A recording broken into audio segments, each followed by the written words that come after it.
right, good evening, and happy Wednesday. Wednesday, July 15th. I can't believe it's halfway through the year, halfway through the month. We're on the second part of 2026, season four of the weekly Wednesday webinars, but we're here giving you a new topic in this new evening. Welcome, everybody. Thank you so much for joining us. My name is Eddie Villanueva. It feels good to be back after 2 weeks, being out 2 weeks out of the weekly Wednesday webinars. Every time Wednesday will hit at 6 p.m., I was like, I wish I was at the webinar. And guess what? I'm here back. So thank you so much for joining us once again. Um, like I always have said, that without your support, we wouldn't be able to have these presentations. So thank you so much. Please spread the word, share the link, the registration link. We would like to see the attendees going up. And of course, we like the fact that we can learn together, not only the attendees but also the panelists as well, because sometimes we prepare for some of the questions, but sometimes we see questions that we didn't think of. So please make sure that when it comes to the presentation, you are very engaging with us, writing comments through the chat. If you want to say hi, if you want to send your concerns, your questions, use the chat feature or the Q&A. And Miss Andrea Londono, what is the commitment every single Wednesday with these questions? That will answer each and every one of your questions here tonight. Or if we can't answer them on live, then we'll send you an email with the answer. You heard the expert. She said that we're going to answer every single question. If it is a very complex question that perhaps we need to do a follow-up, we will send you the answer that you're looking for. So once again, thank you so much for joining us. And we're going to talk about a great topic: when home projects can wait. You may wonder, how come a project cannot wait? Like if I want to do that renovation in my house, if we want to build a pool, but what if you're in the DMV area, like a hot summer day like today when it was feeling like 104? And guess what? UAC went off. Can you survive with that or not? I think you need AC to survive. So that's the reason why we called it When Home Projects Can Wait. So we're going to give you a lot of tips as to how you can budget, how you can save money, or how the United States Senate Federal Credit Union can help you to reach those financial dreams when it comes to your home. And thank you so much to all the attendees. I see a lot of names that I haven't seen in a while because I haven't been here. So I'm so happy that the regulars are still supporting us. Thank you so much for being here. And once again, we appreciate your support. But I'm going to pass it on to our membership development officer with the official introductions. So Milton, take it away. All right, Eddie, thank you so much, sir, and welcome back. We truly, as I stated, the days that you were out, we truly missed you. Happy to be back. So excited to have you back that actually I decided to match our shirts today, so we're wearing the same polos. So welcome back, welcome back, and to all of our members and non-members attending this webinar. Thank you all again for making time out of your busy schedule. Today's topic it's one that I'm pretty sure. If you're a homeowner, you can relate to this topic, especially right now, today, like Eddie was saying, temperature in DC. I'm looking at my weather right now. I don't know if my phone is accurate, but it's telling me that it feels like 100 degrees outside right now, and it's already 6 p.m. So if you were like me a couple of weeks ago, where my AC was starting to smell a little funny, then you know that's home projects sometimes cannot wait, and that is a fact, and that's what we're going to talk about this evening. So thank you all for making time, and with that being said, we're going to go ahead and get started with the intros. Again, you already heard his voice. He's Mr. MC, the face of the credit union, Eddie Villanueva, from the marketing team, also from the marketing team, and the person in charge of reading all your questions, it's none other than Andrea Londono. So please make sure you take advantage of the chat feature and the Q&A. That's how we're going to be able to get your questions answered at the end. And also from marketing, we have our amazing, the queen of content, we call her, Carrie Lazar, who is in charge of putting the whole presentation for us. And matter of fact, today she decided that she's going to work overtime because she's going to be running a presentation, if I'm not mistaken. So really excited. But moving on to the man of the hour, and actually, I keep telling him this that I feel like he's part of the family now, the Weekly Wednesday Webinar family, and that is none other than our Director of Consumer Lending, Mr. Elton Roshi, who is going to take us on a fun presentation this evening. So, Mr. Elton, take it away. Good afternoon, everybody. Good evening. Thank you for joining us for a wonderful webinar that we're going to be talking about when projects can't wait. Some can, but some cannot. Or sometimes you just want to get it done and enjoy your home. So anybody who's owned a prior home or a current home or is looking to purchase a home, we know that homeownership has things that happen. I call it Murphy's Law, and things break, things start leaking, or you just are tired of seeing that same old dusty fireplace, and you want to make it better, or you're done with it with the kitchen and you want to improve it. So there's a lot of things, a lot of projects that are going to be important. But as the panelists were speaking about is where it's summertime, it's hot, our HVACs are on overdrive, or if your home doesn't have an HVAC, maybe now would be a good opportunity to install an HVAC system or a split system, depending on if you don't have any ducts. So, or you've been looking to upgrade your bathroom. We're gonna go over some options so that we can share with you guys on that. Elton, really quick, I should have mentioned earlier, so sorry. I think I gave you the slide control, so you should be able to power through at your own pace, but if not, I'll jump in. Okay. Thank you so much. Yes. Yay, thank you. All right. Let me see if, oh, perfect. Thank you.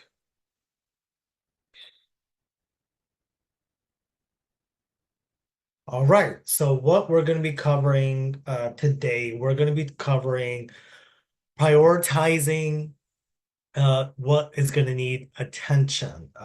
We'll start with understanding the difference between an urgent repair, a project that you should plan sometime in the near future, or something that that you want to make an improvement to your home.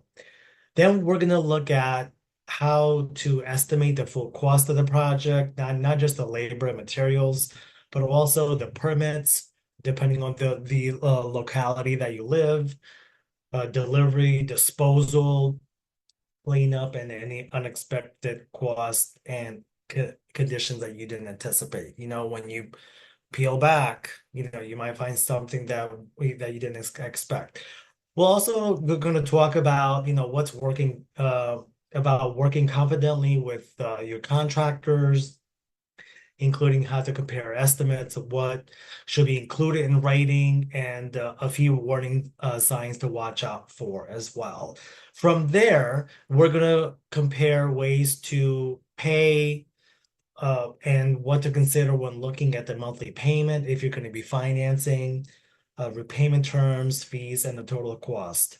And finally, we're going to explain to you how the USSFCU personal home improvement loan works and what members may need during the application process. Okay. So every home has projects, and this is so true. I've owned homes, and this has been something that I've always learned. Even though you may find a house that is turnkey, there's always something that you want to fix or you want to change. So we're going to look at projects you have to do, those urgent repairs like a leaking roof, failed furnace, or plumbing problem that could affect the safety, the essential systems, or lead to additional damage and additional costs if they are delayed. Second, we're going to look at the projects that you should do. Nothing has failed yet, but you've had a couple of things pop here and there. You've had some maintenance, and they're telling you each time, all right, you're putting a band-aid on this problem. Here's the solution to it. And third, we're going to talk about projects of you want to do, improvements that will make your home more comfortable, functional, or enjoyable. They may not be urgent, but you just want them, again, as I said, to get them done, and so that you can enjoy it. But also you want to make sure that they fit into your goals and the big word, budget. Every homeowner, they face all of these in some point of their life of homeownership, or some may face them all at once. The difference is not whether these projects will happen, but how prepared you are when they do. All right, so we're gonna do a quick poll. So surprise home repairs. So if you can share in the chat, what's the most expensive home repair that has caught you by surprise? So we'll take a minute for the participants to respond. So, as you guys are, writing down your items, think back, over the years, as you've owned a home, things can be expensive. And maybe it was a furnace that stopped working. And I can tell you personally, I had just bought a home in 2019, and a month after I bought the home, the HVAC went out. That was an expensive $10,000 new HVAC. So those types of things. Or you're in the middle of winter, there's a roof leak, or there's a burst pipe, the water heater fails and floods your basement, or there's a gas leak or something of that nature. So I just want to get those responses. So Andrea, can you share with me what Yes. our So we have a guests have garage said? door. Uh-huh. We also have a new bathtub. Fireplace gas leak is another one we got. And I think as of right now, that's it. All right, yeah. So you could see a pattern, from those responses, and it's repairs usually happen, or things break when you least expect it, and you're rarely ready, or your budget is rarely ready to tackle that. So it also requires some immediate and quick decisions to be able to maneuver. You may suddenly need to decide whether to repair or replace, choosing the contractor, and finding a contractor. Finding a quality contractor is also important. And then even the most well-maintained homes will eventually need a major repair, because, wear and tear happens. And as one of our guests noted, karma and Murphy's Law happens all the time.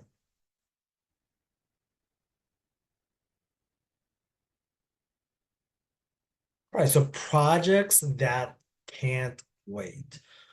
HVAC failure, whether it's in the middle of the winter or in the middle of the summer, we have the two extremes. And, if you're fortunate to be on the East Coast, then you'll experience that, but if you're in balmy California, you may not be as impacted by that.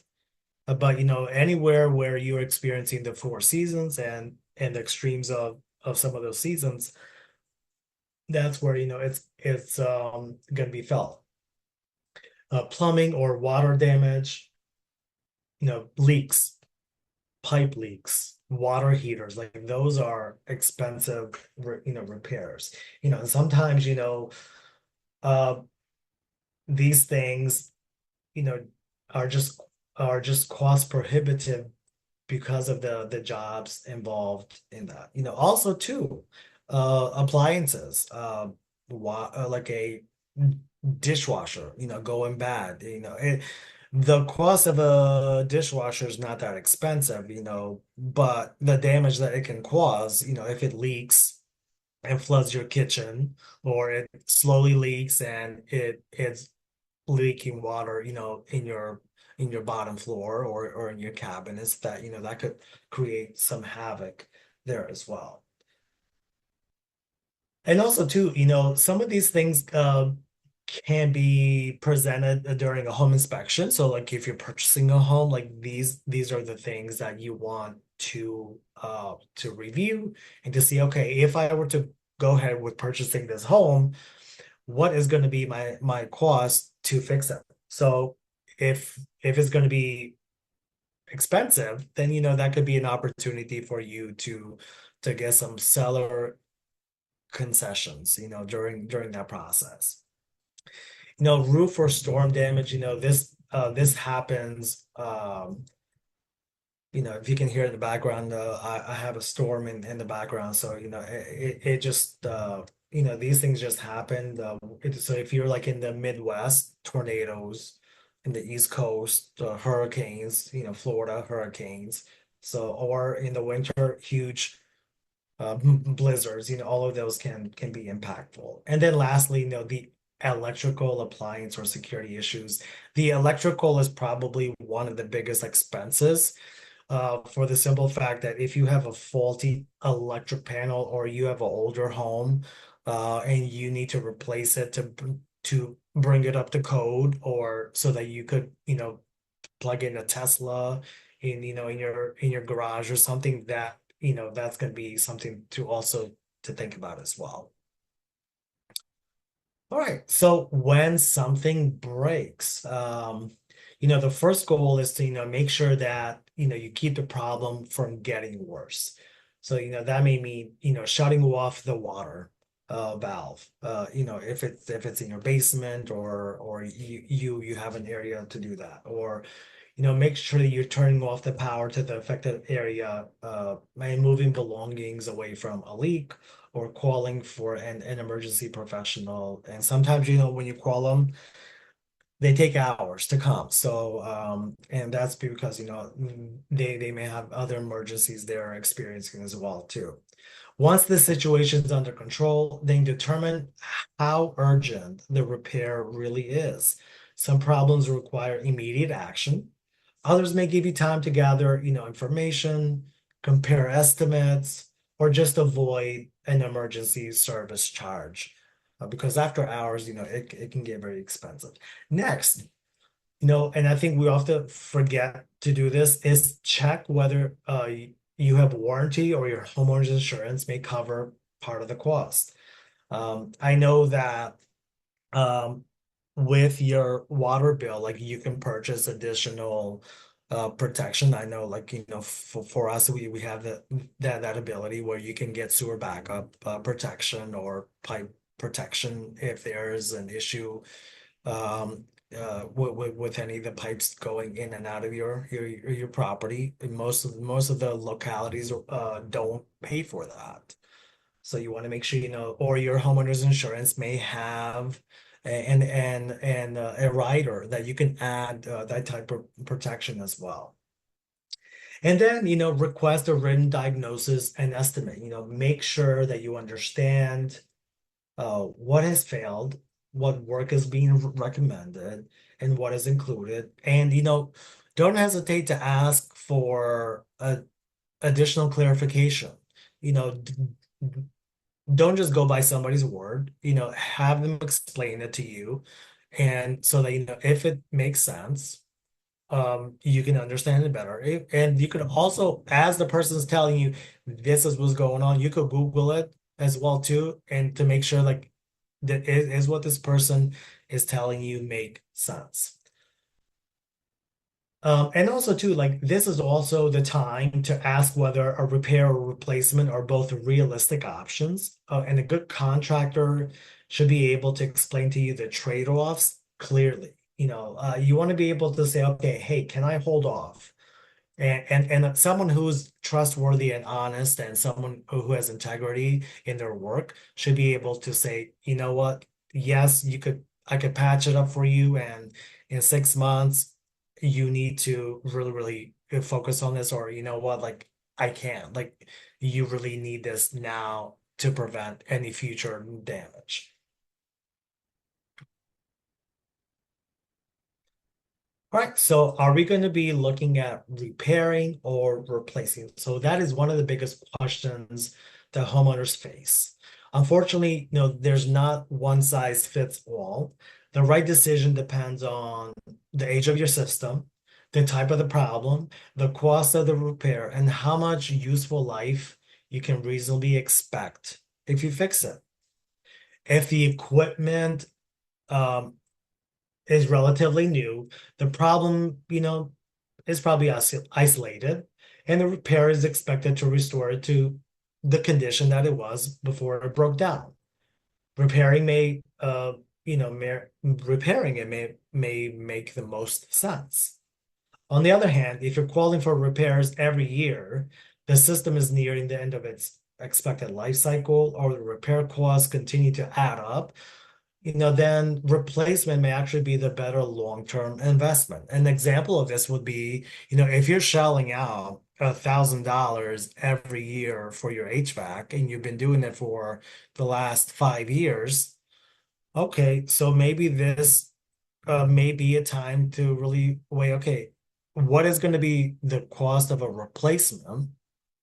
And then, is it gonna be beneficial to me long term? So that means if you install something new, then you could avoid paying $1,000 every month, I mean every year, and that could be something that works better for you. So, but I also encourage all homeowners to think just beyond today's repair bill, because oftentimes we'll say, well, it's only $500, or it's $1,000, or it's $1,500. It's better than if I had to replace the whole system. Well, those things can add up quickly, and that's why you also should keep a tally of what has been the true cost since you've had to continuously maintain it. Okay. And then also too, as you ask yourself, okay, if I repair it today, am I going to have another issue 6 months from now? If it fails completely, could it damage another part of my home? I will tell you that, like if your HVAC is in your attic, and I know I had a house where my HVAC was in my attic. If the condensate pump failed, and it would leak from the attic onto your ceiling and on your walls. That could cause a lot of damage, that you would have to fix as well too. So those types of scenarios that you want to review as well.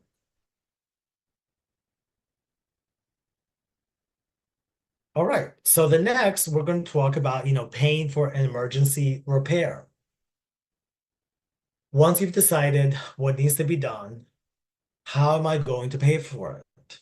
That's the number one question that everybody asks. How am I going to pay for it? So there's no single answer that's right for everyone. The best choice depends on the size of the repair, your overall financial situation, and how quickly the work needs to be completed. Some homeowners have an emergency fund specifically for situations like this. And, if you use those savings, will that leave you financially vulnerable, or will you still be okay? That will determine the path that you take. In other cases, a warranty or homeowner's insurance policy may cover some of the cost. So it's always worth checking before assuming you'll be responsible for the entire bill.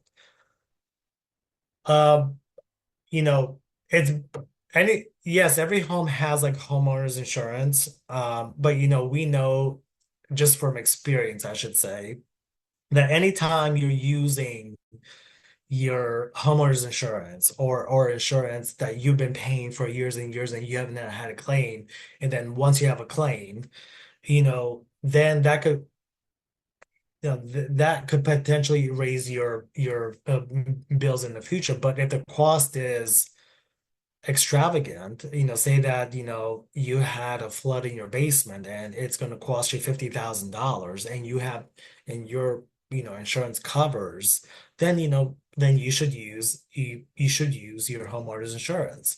But if, your out of pocket is $1,000, well, I mean, most homeowners insurance plans, your minimum deductible is like 1,000, 1,500, 5,000, depending on what you're signed up for. It may not be worth it, and it'd be better to just pay out of pocket and not file a claim against your insurance, because they keep records of that for 5 years. And then if you're gonna sell a house in the next 5 years, that's the first thing that they also check is, has this home had any claims against it? So some people, choose to use a credit card because it's convenient and immediately available. That can make sense if it's a small purchase and you plan to pay it off, by the time it's due, or the next month, or or several months. But all of that, depends on your situation. And then, that's where, a fixed personal loan may be worth considering if none of those other options, are feasible for you.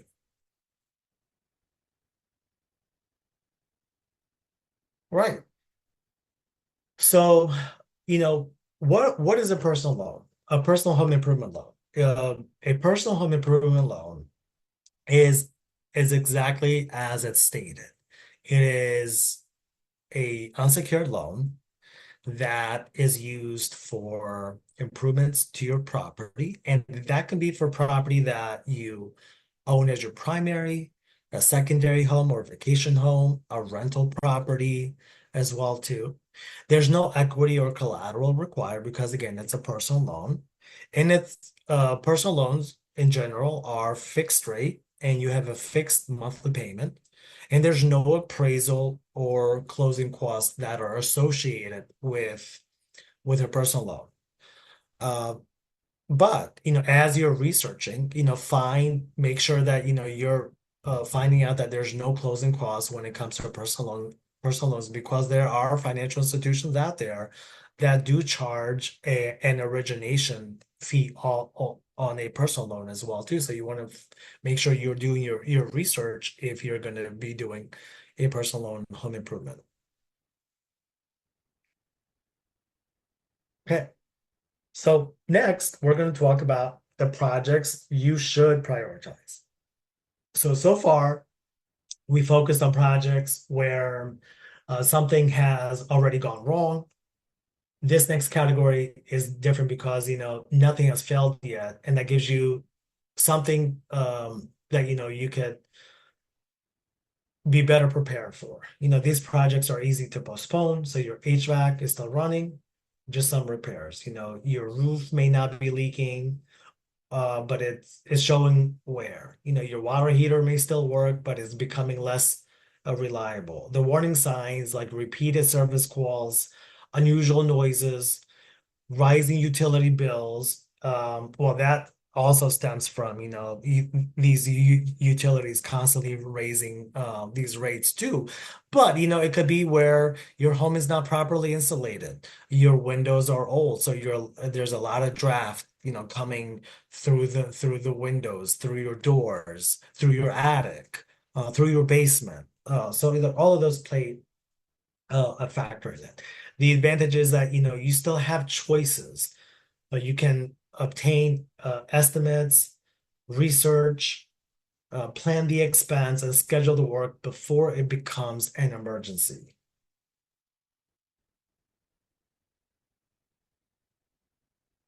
All right. So what could waiting cost, right? This is like one of the biggest questions that homeowners ask. Sometimes the answer is, can this wait? And the answer may be yes, absolutely. Not every aging system needs to be replaced immediately. Not every project, should jump to the top of your priority list. But instead of asking only whether you can wait, I would encourage you to ask a slightly different question. What might waiting cost me? And that's something that, we don't often think about.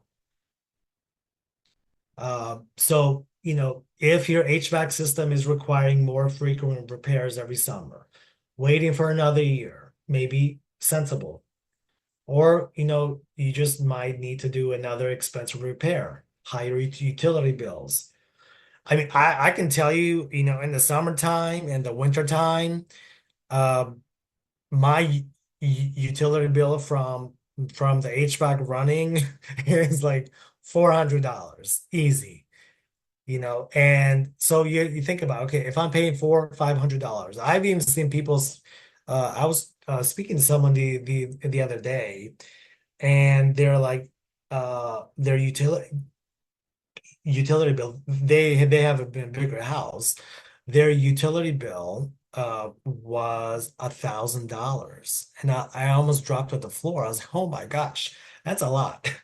So, if the utility bill keeps creeping up, that's also a cost that you need to be taken into account, not just the repair that, you're having to do on this as well.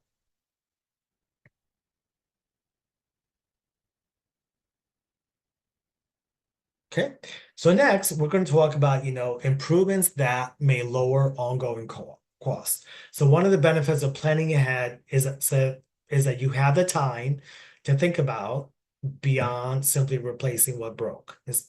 So instead of saying, okay, can I get the cheapest replacement? Because remember, you pay or you get for what you pay, right?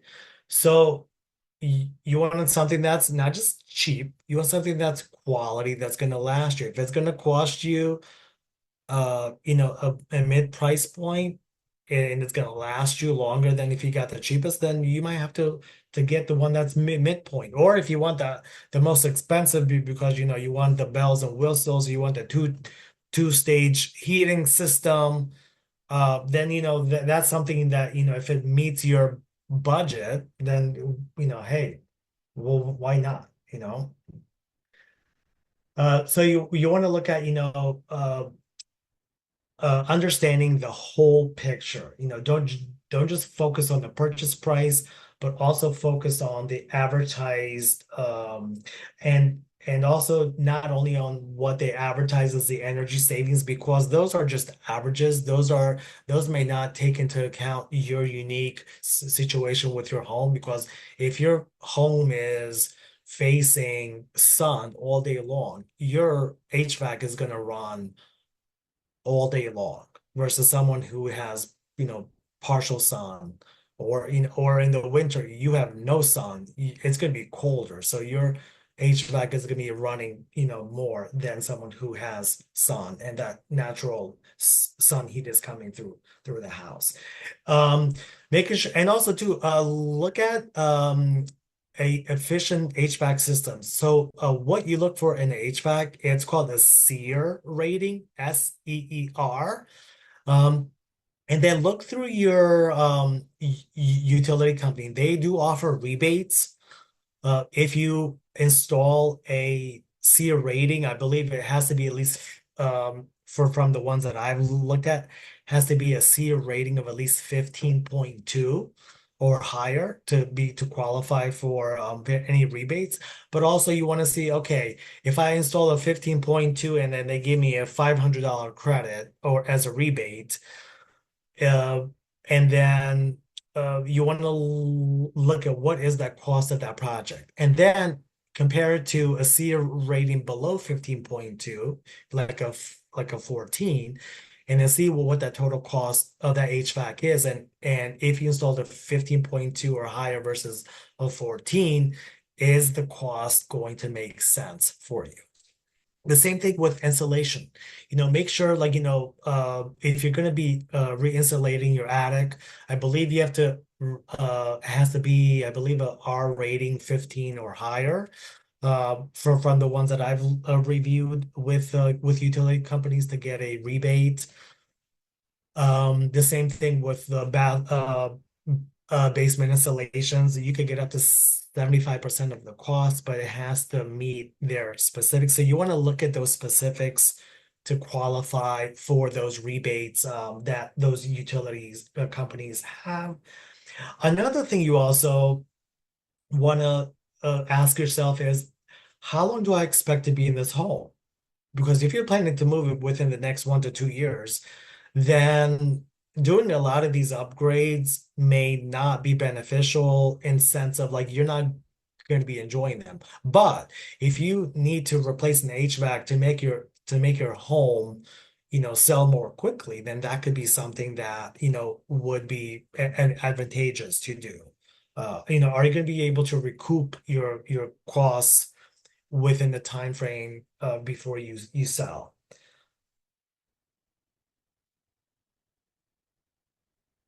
All right. So then we're going to continue talking about, can these savings help offset the cost? So like, let's look at an example. Say that, your project costs you $8,000 and it's estimated to save you about $80 a month, and that equates to about $960 dollars per year, right? So that information is helpful, but it does not mean that the project immediately pays for itself, right? So you need to also consider how long the improvement is expected to last, whether there are maintenance costs, for upkeep, and we all know that HVACs to maintain your 10-year warranty or 15-year warranty, you have to do the preventative maintenance biannually. So that's something to also think about. You have to either have a plan that you have somebody come every 6 months to do those preventive maintenance plans as well. The same thing would do for a water heater. There's so many options out there as well. And also, understanding, the full cost, and also, is it going to reduce your utility bill, right? So because everybody says, it's going to help you save on your utility bill. Yeah, so an efficient HVAC is going to reduce your utility bill. But if you have windows that let out all of that, as I call it, bought air, then your utility bill is not going to change that much. It may change some, but it's not going to be if you also have the energy efficient windows indoors and the insulation as well too. And also too, a reputable contractor should be able to explain to you all of the assumptions and the estimates so you can fully understand and compare apples to apples. All right. So next survey, what project is on your wish list? So if you want to share in the chat, what is your project wish list? So now that we've reached this is like my favorite category because instead of talking about the doom and gloom of emergency repairs or aging systems, this is going to be projects that usually begin with excitement rather than stress. They're the projects you probably talked about for months or maybe even years. You wanted to update your kitchen, create more relaxing bathroom, replace old flooring, carpets, and all of that. Extend your deck, or maybe you want to build on and have an alternative dwelling unit. There's a lot of hype going around now with alternative dwelling units and adding more capacity to the housing crisis that we are facing here in the United States. So I would love to hear from you. So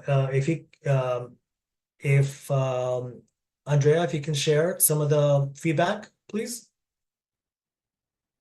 Yes, so we have new carpet in the basement.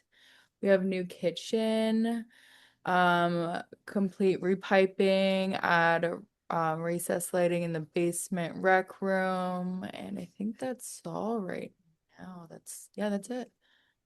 Oh, awesome. So yeah, so now, you want to define the project before the budget. So you want to understand like, what it is you're wanting before you could realistically build a budget. You know, a lot of us, just say, okay, I want to do a kitchen remodel or I want to do a bathroom update. Well, what does that mean? Does that mean a full gut or do you just want to replace the vanity and the toilets and the lights, or do you want to remove that dingy, crusty old bathtub and turn it into a walk-in, fully tiled, shower with jets all around you, and you feel like, you're at a five-star hotel. So those types of the things that you want to look at. The same thing, for a kitchen, you want to put in, just GE. I'm not knocking GE. They're a great brand. I have their product. Or you want to put Viking appliances in your house. Or you want to replace the countertop, or you want to redo your whole cabinets, or you just want to repaint them. So those are the things that you want to look at as well. Okay. Next, we're going to talk about, what kind of value would it add? There's daily value, there's financial value, and there's personal value. So the first thing we're going to talk about is the daily value. Is this project gonna make you be more comfortable? If you thought about, okay, should I remodel or should I move into finance? And so sometimes remodeling may be cheaper, creating a more functional space and easier space. The second one is, does it give me financial value? Some projects may improve your home's condition and also add features, selling features that you could go from list to contract fairly quickly, because your home is more turnkey than someone that needs versus a home that needs more work.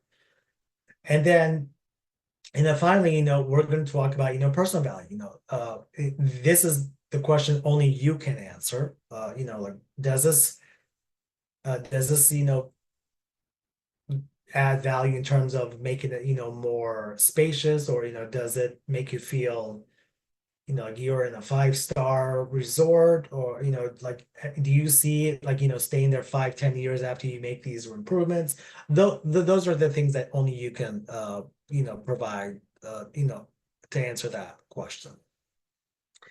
Next, we're going to talk about DIY or hire a professional. Some of the things we can all use YouTube for. Some of the things we can try YouTube and then may need a professional if it breaks.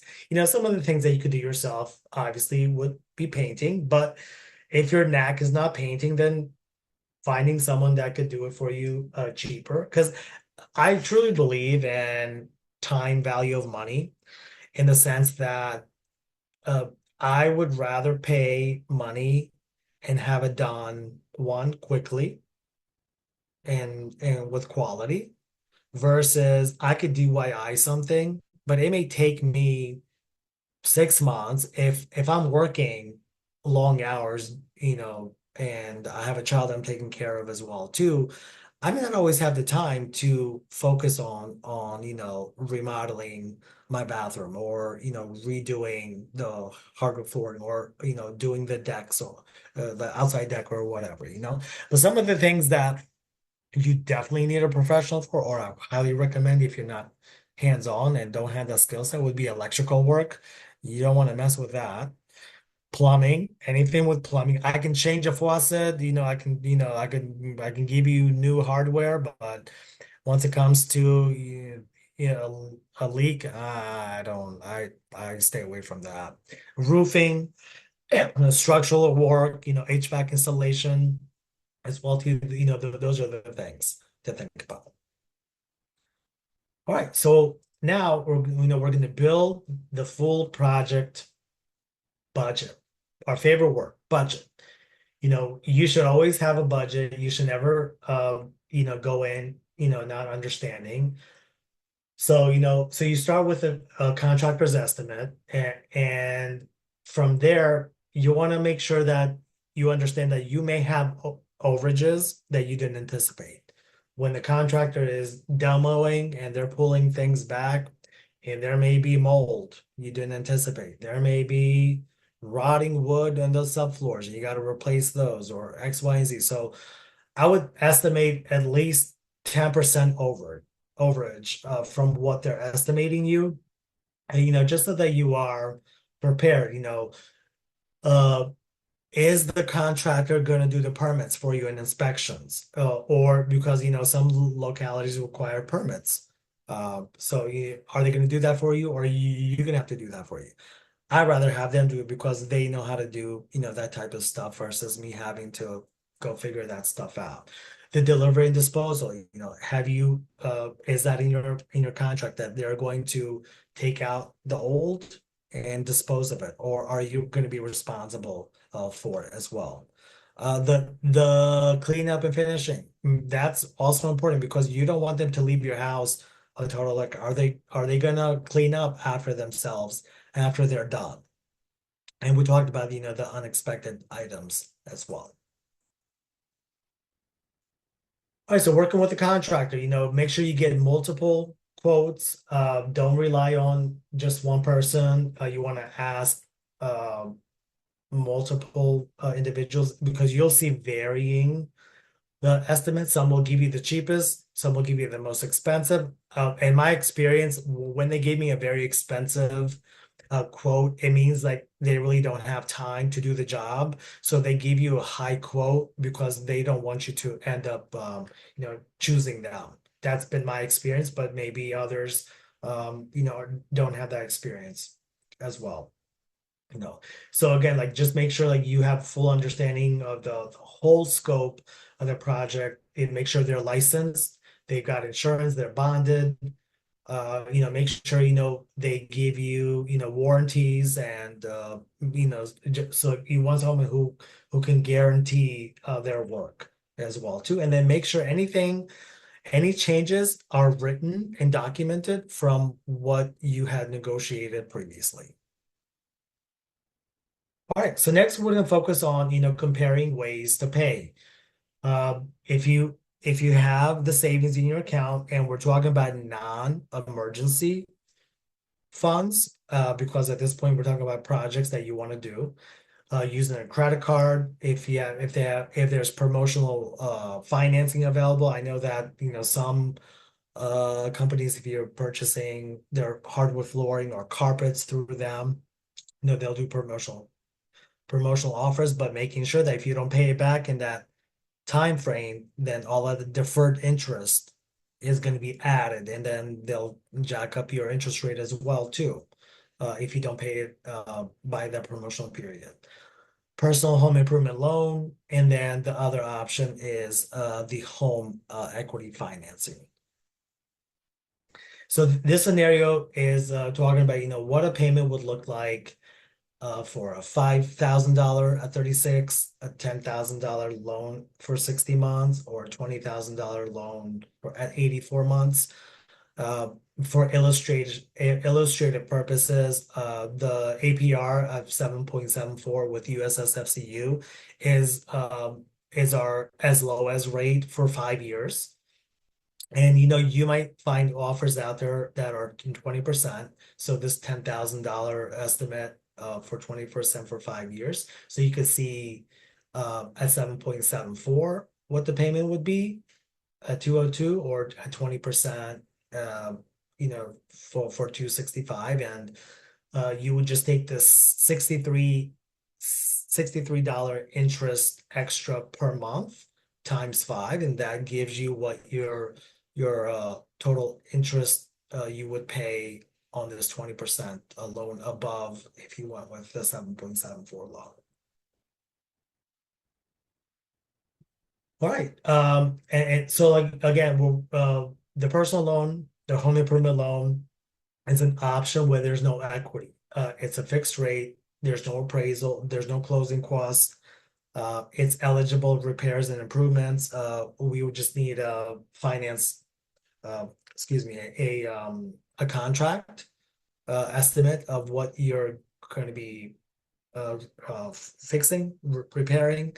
It qualifies on primary homes, secondary homes, vacation homes, rental properties as well too.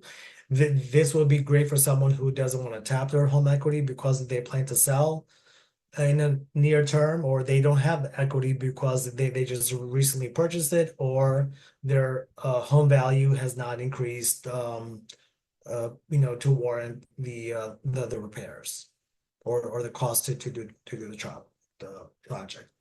So lastly, before you move forward, you want to prepare for the project, confirm your financing, and lastly, prepare any of the documents that you'll need for your financing. So you want to make sure you get your financing lined up after you have gotten your estimates, because otherwise, if you don't know how much you're going to be approved for, then that could throw your project out of the window. And then making sure that you provide all the documentation you would need for to finalize your loan. Okay, the key takeaways, so just making sure we understand we're addressing urgent problems before any further damage grows. We planning ahead for aging systems, preventive work, defining the scope before setting the budget, but then also budgeting after that. Comparing if you're going to be financing, make sure you compare on your financing options. And then make sure you keep estimates, contracts, receipts, and warranties as well too. All right, so if you are ready to start your project, then you can easily apply at online at ussfc.org. You select apply online with an online banking, choose home improvement as the loan purpose. The same thing you could do through your app, or you can call us at 800-374-2758, option 4, to connect with the lending team. All right, Elton. Thank you so much, sir, for another excellent presentation as always from you.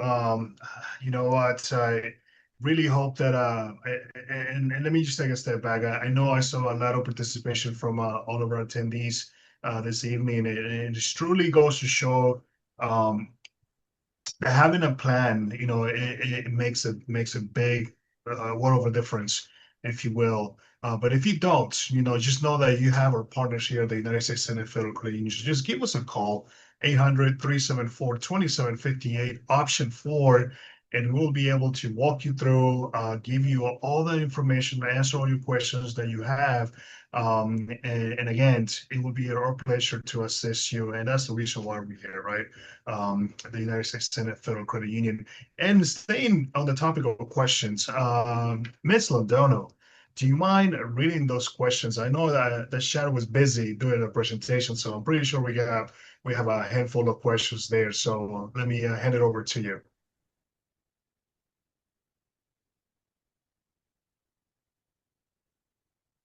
Okay, so our first question is, how long does it take for approval? Can you repeat that? I could barely hear you. How long does it take for approval, for loan approval? Yeah, so an approval can happen the same day because it's a personal loan. So it doesn't have the complexities of a home equity loan, and then finalizing it is also a fairly quick process. We just need a signed contract that you have with your contractor, and then we could easily finalize and disperse the loan to you after the loan is approved and you sign the loan documents.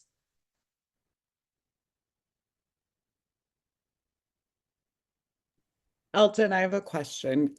If you're a renter, can you technically get a personal home improvement loan if you have to replace a washer or dryer or something? No, unfortunately, you cannot be because it's only for properties that you own as well. So, I mean, we could do a personal loan, but it just won't be a home improvement loan if you're a renter because we check to make sure that you have your the deed has your name or you own that property. But if I did own and my refrigerator went out, I could use it for an appliance. As a homeowner, yes. I'm a condo owner. You own it then, yes.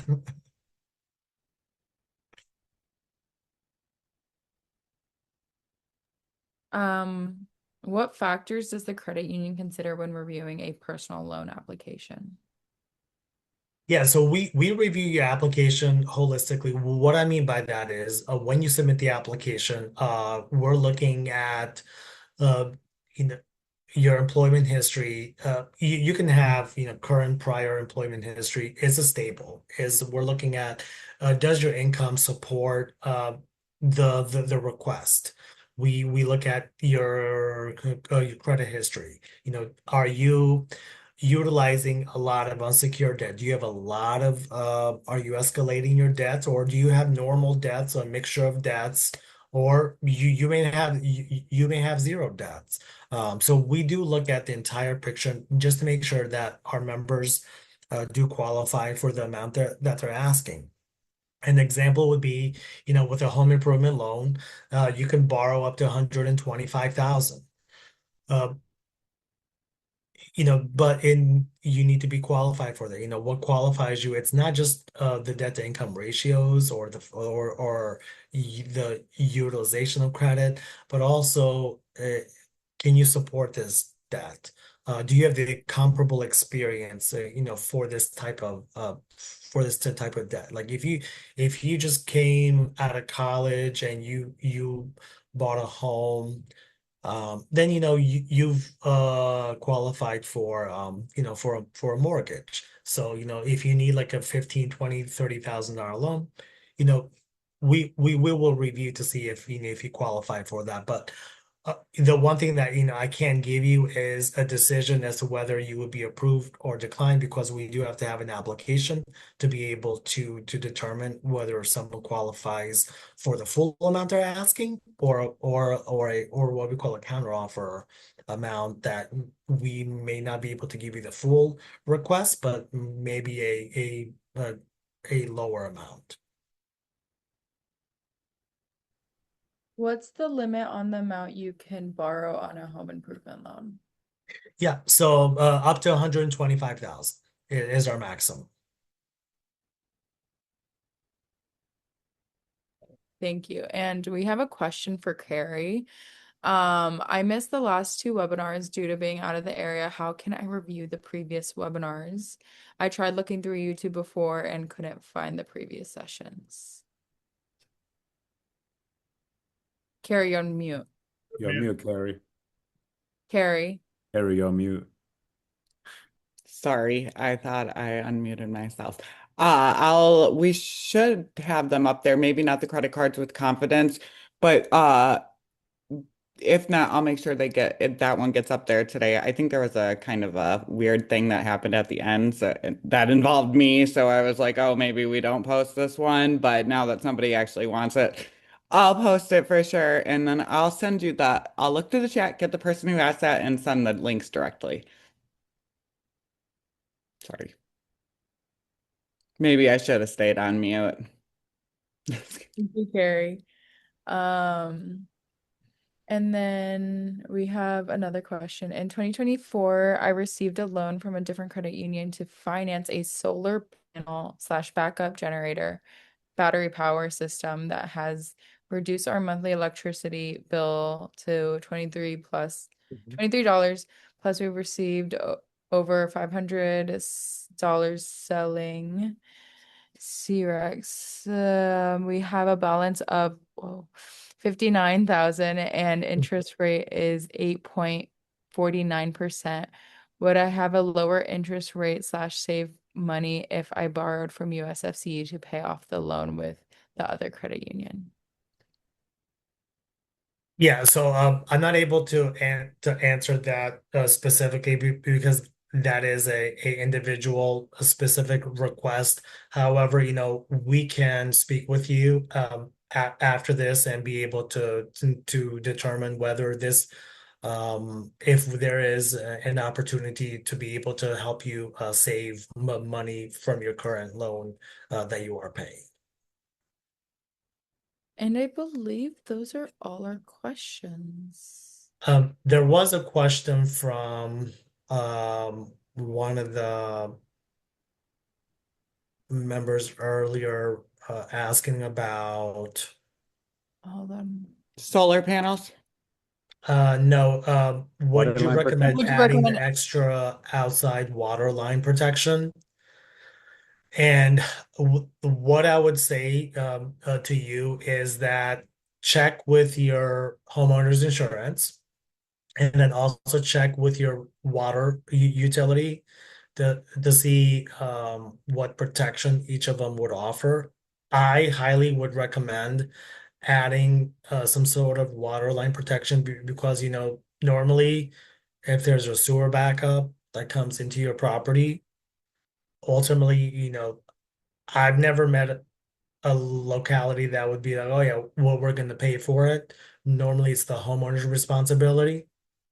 So definitely have, that type of protection. The same thing would happen like if your pipe that's running through your property, say that, you have trees in your property and, the tree, cuts through your water line or whatever, you would be responsible, for that. So I highly would recommend, but find the best option, whether it's through your homeowner's insurance or through the water utility itself.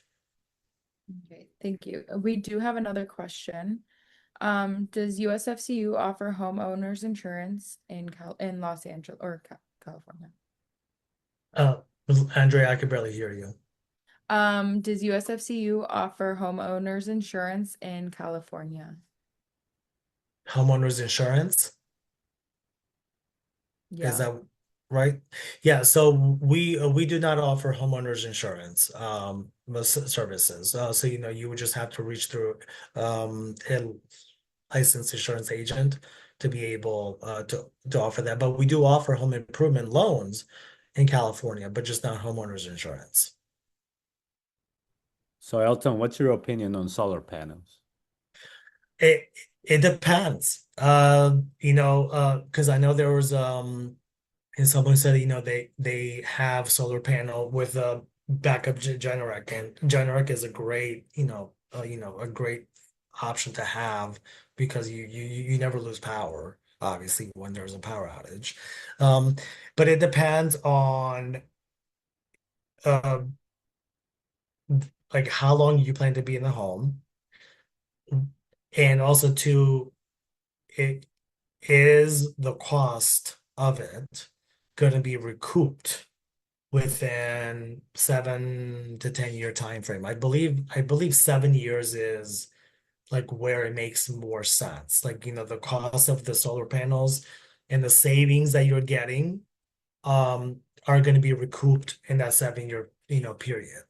And are you going to be owning these or are you going to be leasing these? Because what's happened in the past is solar panel companies have gone defunct and consumers have been left, having just panels on their property. And they're expensive because normally when you're doing a solar panel job, my understanding and experience has been that they have to replace your roof before they add the solar panels to it.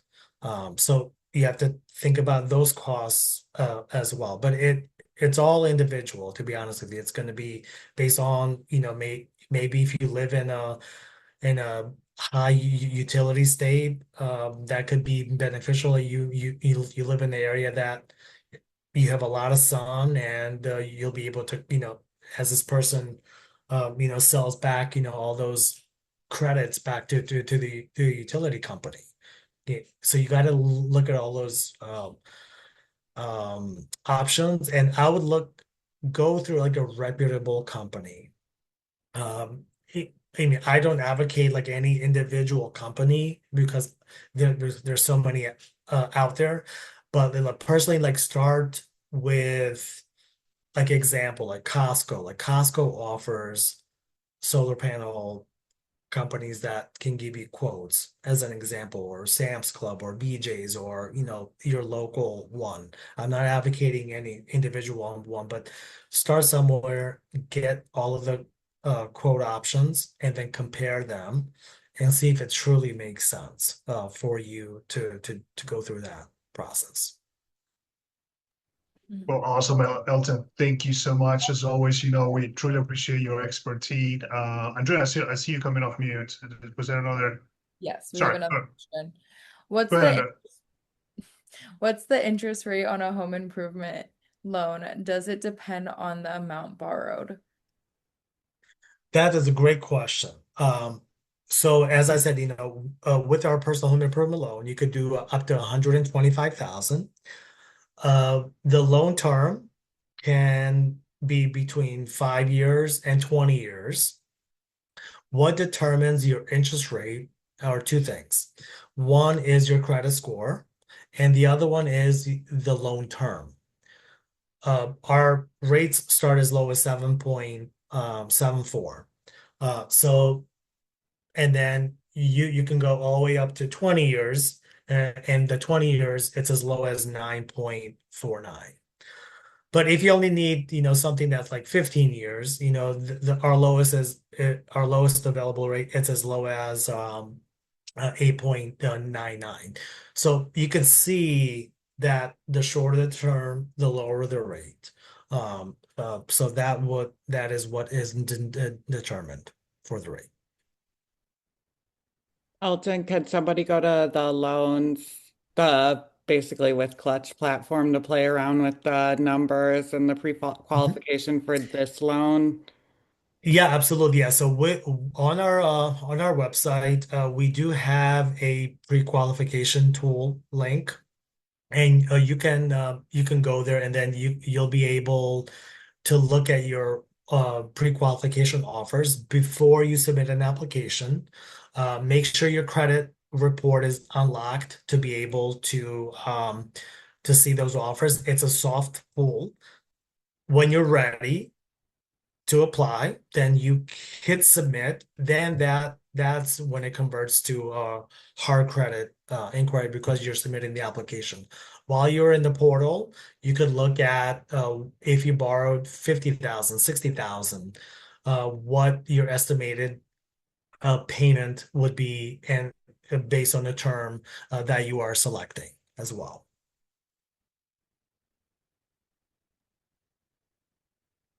Awesome. Thank you, Elton. And that's also a great segue, right? Because once you go into the platform, you apply, you get pre-approval, and then you decide to submit your application. And then, Elton and his team, they are so amazing that they will get you approved.